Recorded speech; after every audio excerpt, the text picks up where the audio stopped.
Deux équipes qui se disputent le titre, même si alors l'Atalanta peut encore mathématiquement y croire, comme il est de coutume de le dire poliment.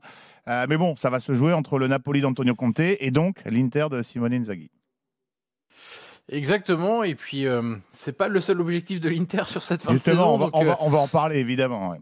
Et oui, donc on a 3 points d'écart entre le Napoli et l'Inter. Mmh. Ce qui est clair, c'est que si on regarde les calendriers des deux équipes, Ouais, avantage il y a un des deux clubs qui a là très largement, même c'est pas un petit avantage, c'est un gros avantage, puisque l'Inter va jouer encore la Lazio et un déplacement à Côme lors de la Mmh. dernière journée de championnat. Donc c'est vraiment pas des matchs faciles. Et même le déplacement au Torino ce week-end, hein, attention, le Torino c'est une des équipes les plus chiantes à avoir joué Mmh. en Italie, mais c'est une équipe qui est très difficile à manœuvrer. Donc c'est vraiment pas simple le calendrier de l'Inter. Et puis quelque part, Simone Inzaghi nous a donné quand même un petit avant-goût de son choix numéro 1 avec le match de la semaine dernière en championnat contre les Las Vérone, où ils ont reçu Vérone et ils avaient fait tourner 10 joueurs. C'est ça, Voilà, Frattesi donc, est le seul qui a débuté et contre le Hellas et contre le Barça, hein, sauf erreur de ma part. Sinon, les 10 autres autour il y a, de il y a Bissek qui a débuté. Bissek également. Ouais. C'est Bissek qui a débuté en championnat. Frattesi était Frattesi remplaçant hein, contre contre le Barça. Alors, le c'est moi Barça. Il qui est me suis rentré en pris les cours pieds de dans le match. tapis. Ouais, Okay. c'est Bissek qui était Donc, titulaire. 10 des 11 titulaires de l'Hellas Vérone Ouais. ne jouaient pas contre le Barça. Justement, la question, Johan, je te laisse développer, c'est au-delà du discours convenu de Simone Inzaghi, de Benjamin Pavard, qui disent, bon, on veut gagner les deux trophées. Est-ce que l'Inter a les moyens de courir les deux lièvres à la fois? Est-ce que Simone Inzaghi, en gros, va faire une équipe pour les 2 prochaines journées de Serie A et une autre pour la finale de la Ligue des Champions? Non, mais il sera obligé de faire tourner. Je veux dire, ils ont joué 120 minutes contre le Barça. C'était mardi et qu'ils jouent demain. Tu peux dire il y a suffisamment de jours de repos, mais le problème c'est qu'ils ont joué 20 matchs de plus que l'Inter cette saison, que le Napoli cette saison, que ça fait 20 doubles semaines par rapport au Napoli qui a eu vraiment un calendrier très très allégé cette saison avec l'absence de Coupe d'Europe et puis même en ayant lâché la Coupe d'Italie très très rapidement aussi, le Napoli cette saison. Donc oui, moi je veux bien et ils ont raison d'évoquer ça. On veut tout jouer, on veut tout gagner. La réalité, c'est que il va être obligé de faire tourner, mais il faut garder à l'esprit côté Inter Naples, ils peuvent aussi se planter. Donc il faut pas avoir de regrets en se disant bah on lâche le championnat. Imaginons, il lâche le championnat et le Napoli s'écroule, il fait 4 points sur 9 lors des 3 dernières journées et il se retrouve en se disant ah mince, si on l'avait joué un petit peu plus sérieusement, on aurait pu être champion d'Italie. Donc ils peuvent pas se permettre ça. Donc oui, évidemment qu'ils ont toujours cette mentalité de vouloir remporter tous les trophées. Ils avaient été loin aussi en Coupe d'Italie jusqu'en demi-finale contre l'AC Milan dans un double derby aller-retour en demi-finale. Mais la réalité des choses aussi, c'est qu'aujourd'hui, tu as plus de chances, de probabilité quelque part de gagner la Ligue des Champions, même si l'adversaire est quand même de taille, que de gagner le championnat avec cette notion qui est quand même pas neutre, comme dirait notre Polo Breitner national, d'un calendrier qui est beaucoup plus compliqué pour l'Inter. Messieurs Kevin, Lionel, Fabio Capello également a émis des doutes dans les médias italiens sur la capacité de cet Inter à jouer sur les deux tableaux. Il a notamment noté qu'il y avait une grosse baisse de rythme et d'intensité dans les dernières rencontres de l'Inter en championnat. Mais Simon, avant Kevin et Lionel, juste un truc. Il n'y a aucun club italien aujourd'hui qui est taillé pour jouer sérieusement les deux compétitions principales, donc le championnat et la Ligue des Champions, jusqu'au bout. Ce que fait l'Inter, pour moi, est presque anormal. Parce que la qualité des remplaçants ne vaut pas celle des titulaires. Et pour moi, il n'y a aucun club italien taillé pour jouer ces deux compétitions jusqu'au bout. Justement, face au Hellas Vérone samedi dernier, Martinez dans les buts, Bissek, tu l'as dit, le seul reconduit face au Barça le mardi suivant, De Vrij, Carlos Augusto, Darmian, Aslani, Zalewski, Zelinski, Frattesi, Arnautovic, Correa. On a connu des équipes de l'Inter dans un passé récent, avec des noms un peu plus ronflants. Johan le soulignait. Après, ça reste un très très beau collectif, surtout comme on le dit depuis maintenant plusieurs mois concernant l'Inter, avec un entraîneur qui connaît d'ailleurs très bien cet effectif. C'est l'effectif le plus expérimenté de ces demi-finales et on l'a vu quand même face au Barça, parce que même si le Barça, je pense Je pense qu'ils ont été quand même excellents aussi, les Barcelonais, et que ça s'est vraiment pas joué à grand-chose.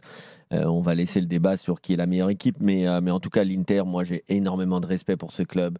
Je suis pas trop fan du maillot de l'année pour le coup, un peu trop. C'est vrai que c'est important, la version du maillot de l'Inter. Normalement, l'Inter, c'est quand même toujours un maillot très sobre. Là, il est pas assez classique pour moi, mais en tout cas, c'est un club qui a toujours cette classe avec une identité. Moi, ce que j'aime, c'est les clubs qui ont une identité, et l'Inter en a une avec des défenseurs qui sont souvent des briscards, comme à l'image d'Acerbi. Acerbi, de toute façon, il pourrait être argentin, tu vois.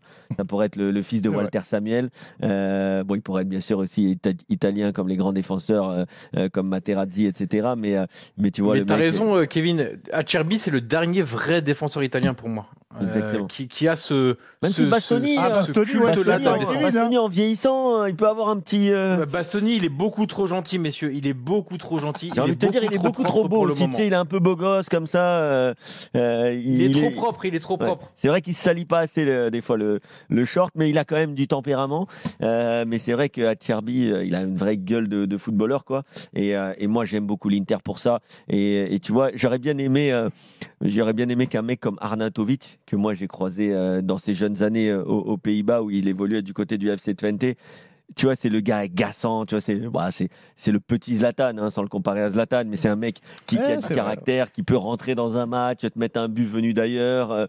L'ego surdimensionné. Voilà, exactement. Et donc l'Inter, tu as toujours ça quand même, cette personnalité qui se dégage de ces joueurs et de cette équipe, avec quand même beaucoup de technique, parce qu'au milieu, il y a de la technique, il y a du football, et je trouve que ça fait quand même, encore une fois, un beau finaliste. Mais c'est vrai, Johan, cet effectif de l'Inter, bon, c'est vrai qu'on parle beaucoup de Lautaro, qui est un peu l'idole à Milan, Barella, on parle de Thuram. C'est vrai qu'il y a des super joueurs, mais par rapport à la culture qu'on a connue pendant des années à l'Inter, il n'y a plus vraiment de méga stars. C'est un choix assumé ou c'est bon, voilà, on fait avec ce qu'on peut.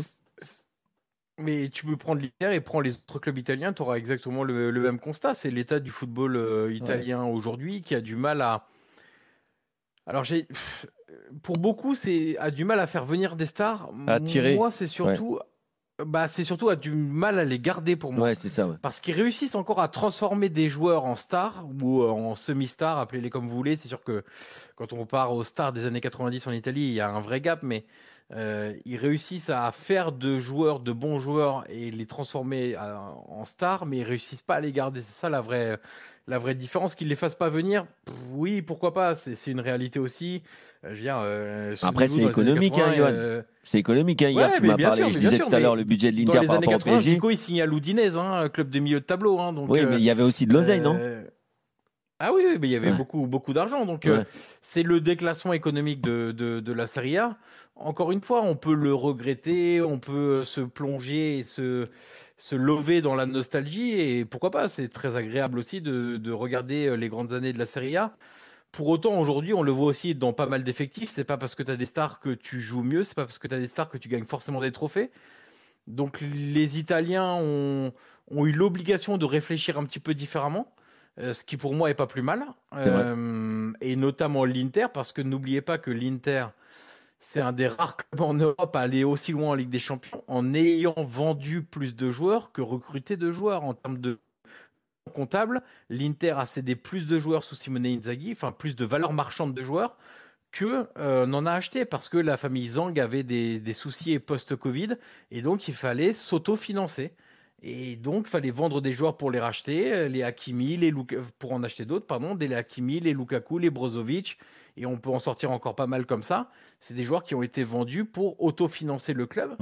Donc oui, il n'y a pas de stars, mais là où Simone Inzaghi a été très bon, c'est que les semi-stars, on va les appeler comme ça, les Barella, Lautaro et Bastoni, qui sont les trois joueurs majeurs de cet effectif-là, on peut aller rajouter un Çalhanoğlu aussi, qui a un vrai statut, ont réussi.